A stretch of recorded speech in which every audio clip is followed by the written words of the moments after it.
வலைக்கும் வரஹ்மத்துல்லாஹி வபரகாத்துஹும். நம்மளுடைய அத்தா அம்மாவை நம்ம இடையில நம்ம பார்க்க போகக்கூடிய நேரத்தில் நம்ம அத்தாவோ நம்மளுடைய அம்மாவோ நம்மளை பார்த்ததோடு கேட்கக்கூடிய ஒரு கேள்வி, நம்ம நல்லாவே இருந்தாலும் ஏன்பா ஒரு மாதிரி இருக்கிற, உடம்பு எதுவும் சரியில்லையா, உடம்பை நல்லா பார்த்துக்கடா அப்படின்னு சொல்லி ஒரு வார்த்தையை சொல்லுவாங்க. சரி சாப்பிட்டியா, என்ன சாப்பிட்ட, எதாவது சாப்பிடுதியா அப்படின்னு சொல்லி மறு வார்த்தை கேட்பாங்க.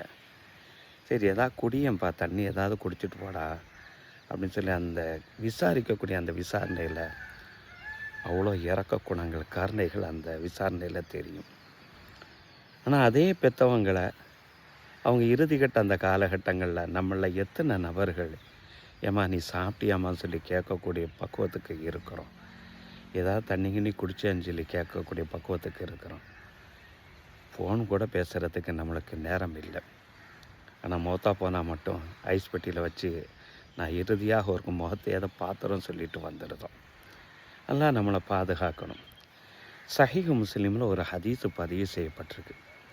நபித்தோழர் அபூ ஹுரைரா ரலியல்லாஹு அன்ஹு அவர்கள் இந்த ஹதீஸை அறிவிப்பாங்க. அல்லாஹு தாலா மறுமை நாளில் ஆதமுடைய மகனை, நான் நோயாளியாக நான் இருந்தேனே, என்னையா நோய் நல்லா விசாரிக்கல அப்படின்னு சொல்லி ஒரு மனுஷன்கிட்ட பார்த்து கேட்பான்.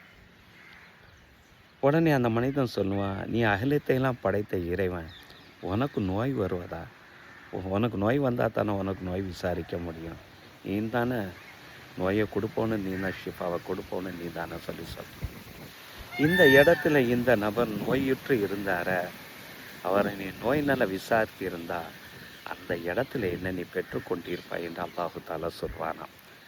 அடுத்ததாக ஆதமுடைய மகனை, நான் ஒரு இடத்துல நான் பசியோடு இருந்தேனே, எனக்கு ஏன் நீ உணவு தரலாம் அப்படின்னு சொல்லி இறைவன் கேட்பான்.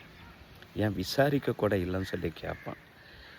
நீ தானே உணவு அளிக்க, அகிலத்தை படைத்து பரிபாலிக்கக்கூடியவன் நீ தான், உனக்கு உணவு இல்லாமல் எப்படி இருக்குன்னு சொல்லி அதையான்னு கேட்கக்கூடிய இடத்துல இந்த இடத்துல இந்த மனிதர் பசியோடு இருந்தார் அல்லவா, அவருக்கு நீ உணவு கொடுத்து இருந்தால் அந்த இடத்துல என்னை நீ பெற்றுக்கொண்டிருப்பாய் என்று இறைவன் அந்த மனுஷனை பார்த்து சொல்லுவான். ஆதமனுடைய மகனை, நான் தாயத்திருந்தேனே, எனக்கு தண்ணியாவது கொடுத்தியான்னு சொல்லி கேட்பான். இறைவன், நீ உலகத்தை படைத்தவன் நீ தான், அப்படி இருக்க உனக்கு எப்படி தாகம் ஏற்படும், தாகம் ஏற்பட்டால் அல்லவா உன்னை நான் விசாரிக்க முடியும் என கேட்கக்கூடிய நேரம் இந்த இடத்துல ஒரு மனுஷன் தகைத்திருந்தான் அல்லவா, அவனுக்கு நீ தண்ணியை கொடுத்திருந்தா அந்த இடத்துல என்ன நீ பெற்றுக்கொண்டிருப்பாய். அந்த நபர் நம்முடைய பெற்றோராக இருக்கலாம் அல்லவா.